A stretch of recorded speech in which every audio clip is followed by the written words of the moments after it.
Bienvenidos, extraños y extrañas. Entrad libremente por vuestra propia voluntad y dejad parte de la felicidad que traéis.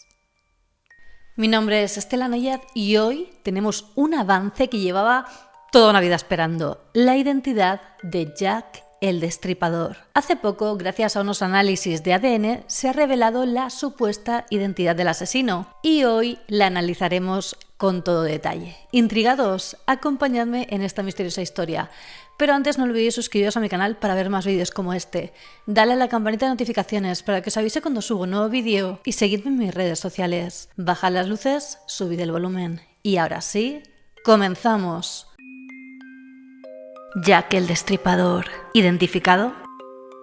Antes de comenzar, quisiera recordaros que por fin hemos lanzado nuestra propia colección de merchandising del canal. Tenéis el link en la descripción. Pero regresemos a esta historia porque me muero por contárosla. Hoy os traigo una noticia que, sin duda alguna, ha sacudido por completo el mundo de la criminología histórica. Parece que finalmente tenemos un avance importante en la investigación de Jack el Destripador. Como sabéis, hace un tiempo realicé en mi canal un vídeo muy extenso y detallado sobre el caso de Jack the Ripper, Jack el Destripador, donde repasé todos los hechos más relevantes, los principales sospechosos y las teorías más comentadas a lo largo de las décadas. Pues bien, hoy vengo a compartir con vosotros la última y supuesta gran revelación que podría esclarecer la identidad de este famoso asesino que sembró el terror en el Londres victoriano de 1888. Antes de nada, para quienes no estéis familiarizados con la historia, permitidme hacer un breve contexto, aunque si queréis conocerla en profundidad, os animo a ver mi vídeo sobre Jack el Destripador, donde está todo explicado con mucho más detalle. Jack el Destripador es el apodo que se le dio a un asesino en serie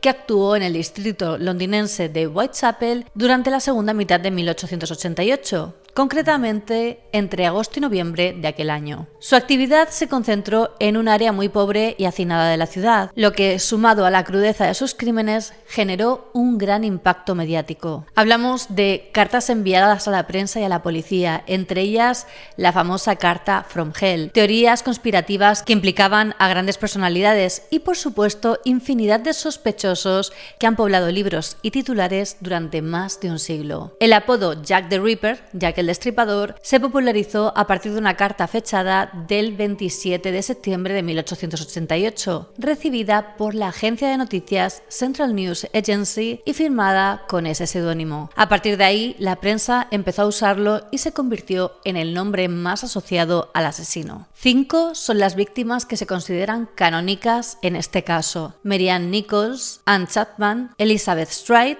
Catherine Edowise y Mary Jane Kelly.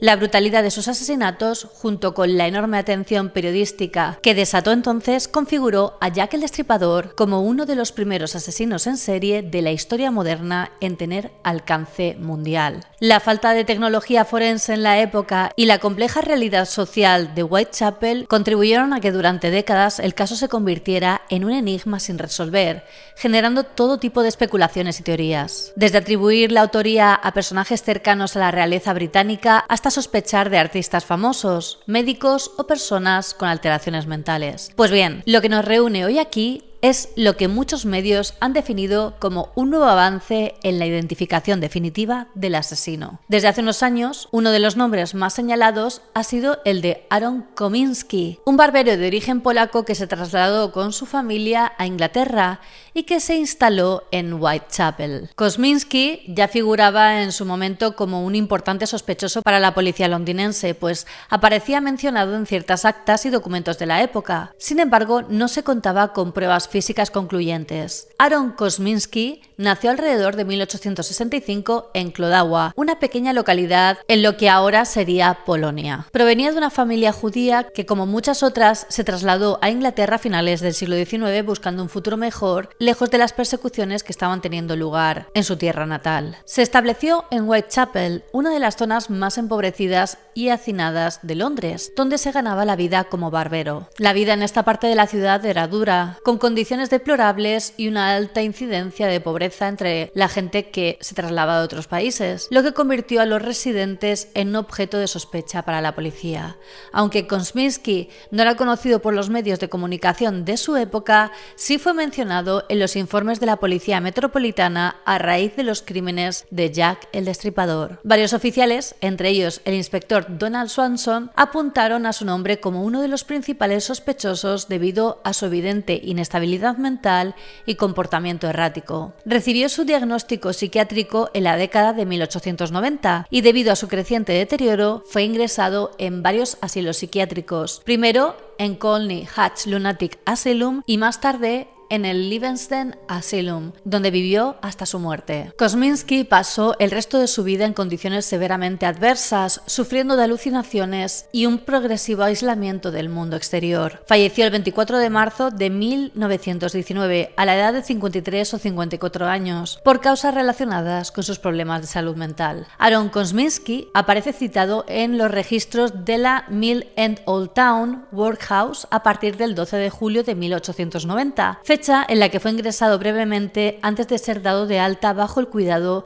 de un miembro de su familia. Se sabe también, gracias a censos y documentos oficiales, que compartió residencia con su madre Golda y al menos 2 hermanas en distintas calles de Whitechapel, como Providence Street y Sion Square. La familia había perdido a su padre años atrás, lo que complicó aún más la situación económica en el empobrecido East End londinense. Estas menciones en archivos de la Workhouse y el censo configuran uno de los pocos rastros administrativos que existen sobre la vida cotidiana de Kosminski, al margen del revuelo posterior que lo convertiría en figura clave de esta investigación. El gran giro se produjo cuando, en el 2019, 2 investigadores, Jari Loughelaine, experto en biología molecular, y David Miller, especialista en genética, publicaron un estudio en el Journal Forensic Science. Ellos afirmaron haber examinado un supuesto trozo de tela, más concretamente un chal, que pertenecía a Catherine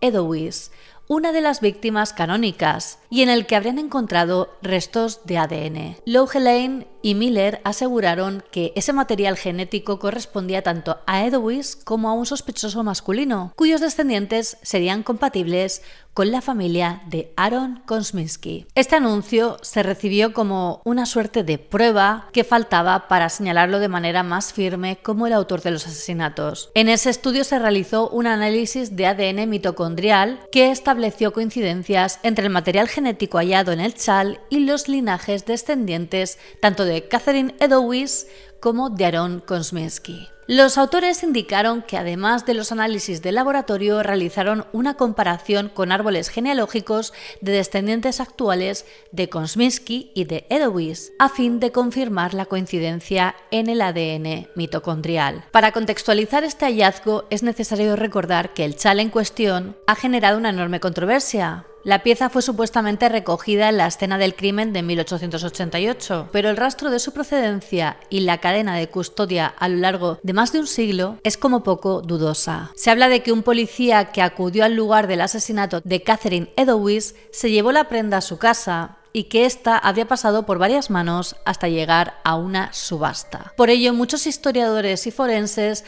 cuestionan la validez de esta prueba, señalando que podría haber sido contaminada o incluso que podría no ser auténtica. No obstante, la relevancia mediática del estudio de Loughelaine y Miller fue enorme, pues se vendió la idea de que finalmente se había desenmascarado al verdadero Jack el Destripador. Este descubrimiento supuso, por lo tanto, un renovado impulso a la teoría de Aaron Kosminski como principal sospechoso. Para la policía, Kosminski era un individuo con posibles problemas mentales que manifestaba actitudes violentas. Aún así, desde la perspectiva de la investigación criminal, no existía una prueba reina que lo vinculara directamente a los crímenes. Su aparición en documentos oficiales se debe, entre otros factores, a que varios oficiales, en particular un policía llamado Swanson, apuntaban de forma oficiosa a Kosminski como un sospechoso muy sólido. También hubo testigos que supuestamente nunca quisieron testificar de manera formal, posiblemente por temor o por presiones de la época. El inspector Donald Swanson escribió notas al margen de los informes del caso,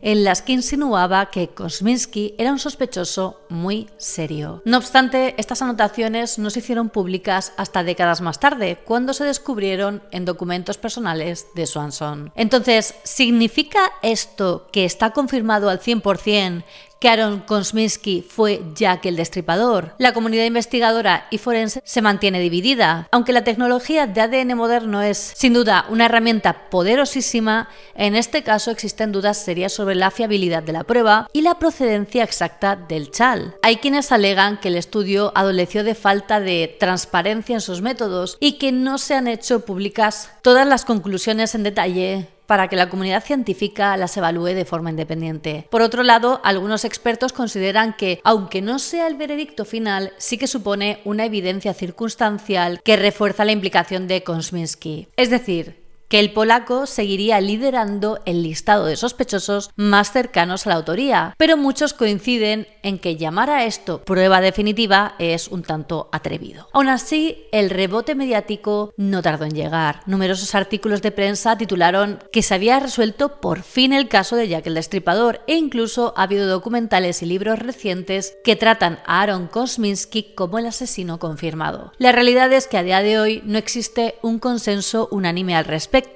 aunque sí que se puede afirmar que el estudio basado en el ADN de la prenda atribuida a Catherine Eddowes constituye una de las aproximaciones más firmes que hemos tenido en mucho tiempo. Por un lado, tenemos fuentes históricas que ya desde el siglo XIX situaban a Kosminski en la órbita de sospechosos. Por otro lado, está el reciente análisis forense que aparentemente lo vincula a la escena de uno de los crímenes. Y finalmente está el eterno debate sobre la fiabilidad de muestras tan antiguas y la procedencia cuestionable. Sin duda estamos ante un momento apasionante para la historia criminológica, pues las nuevas tecnologías permiten rastrear pistas biológicas que en su momento ni se soñaban. Durante décadas se ha especulado con los nombres más variopintos.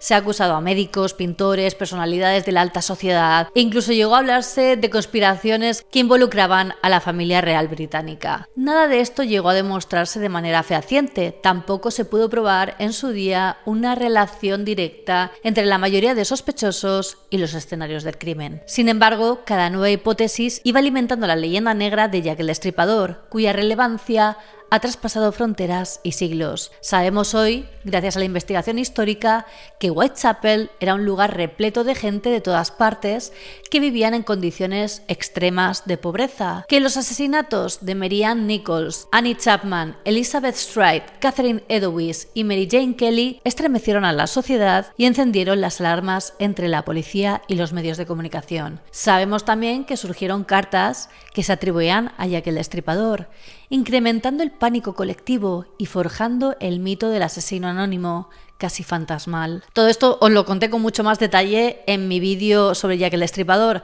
así que si queréis un contexto más profundo y de cómo se vivió el caso en 1888 y qué sospechas se manejaron a lo largo del tiempo, os recomiendo que le echéis un vistazo. Llegados a este punto, la hipótesis que sitúa a Aaron Kosminski como el asesino cobra fuerza gracias a la tecnología forense moderna, pero aún se enfrenta a muchas incógnitas sobre la autenticidad y la cadena de custodia de las pruebas. La historia nos ha enseñado que cuando se trata de crímenes antiguos, la certeza absoluta es difícil de alcanzar, y mucho más con evidencias que han pasado por manos desconocidas y décadas de manipulación. Aún así, no deja de ser un triunfo de la ciencia y la investigación que hoy podamos aproximarnos a resolver, o al menos perfilar, crímenes de hace más de un siglo. Si finalmente se confirma el papel de Kosminski, podríamos dar por cerrado uno de los enigmas más famosos, si no el que más, de la criminología, echando luz sobre la vida de un hombre anónimo al que las circunstancias, su condición mental y las pésimas condiciones sociales de la época arrastraron a la leyenda negra. Por supuesto, la otra cara de la moneda es la de las víctimas, a menudo olvidadas tras la figura del asesino. Es importante recordar quiénes fueron esas mujeres que merecen al fin un atisbo de justicia histórica. En definitiva, este nuevo avance, aunque no sea una prueba absolutamente indiscutible, sí representa un logro interesante que bien podría acercarnos a la verdad que ha permanecido enterrada durante más de 130 años. Os animo a seguir profundizando en los múltiples artículos y estudios disponibles para que cada uno pueda formarse su propia opinión. Y por supuesto, a revisar el vídeo anterior de mi canal, donde encontraréis el caso con todo lujo de detalles. Y bueno, hasta aquí el vídeo de hoy. ¿Y vosotros qué pensáis? ¿Está resuelto el caso? Decídmelo en los comentarios. Ya tenemos merchandising del canal, así que pasaos por la página en la descripción para poder ver todos los diseños. Espero que os gusten las ideas. Os he dejado también los links de mi equipo de grabación en la descripción por si os interesa conocer mi set de rodaje. Quería agradecer a mis mecenas de Patreon por el apoyo que me brindan. Sin vosotros no sería posible. Si vosotros también queréis apoyarme, os dejo el link a Patreon en la descripción, donde también podréis ver los beneficios de cada nivel. Y quería hacer una mención especial a los miembros de la Orden del Dragón: Alejandro Rebón Portillo, Douglas Prieto y José Antonio Esteve. Muchísimas gracias por vuestro apoyo y por ayudarme a seguir creando estos vídeos. Y ya sabéis que aprecio a todos mis extraños y extrañas, y a esos nuevos o antiguos extraños del canal. Como siempre, me ayuda mucho que si os ha gustado el vídeo lo compartáis en vuestras redes sociales, darle like, así sabré que queréis que haga más vídeos como este, suscribiros a mi canal y dadle a la campanita de notificaciones. No olvidéis seguirme en todas mis redes sociales, os las dejo por aquí y en la descripción, especialmente en Instagram, que es donde estoy más activa y subo material muy interesante. Y ahora sí me despido, nos vemos en el próximo vídeo. Recordad que subo nuevos vídeos cada semana. ¡Hasta pronto!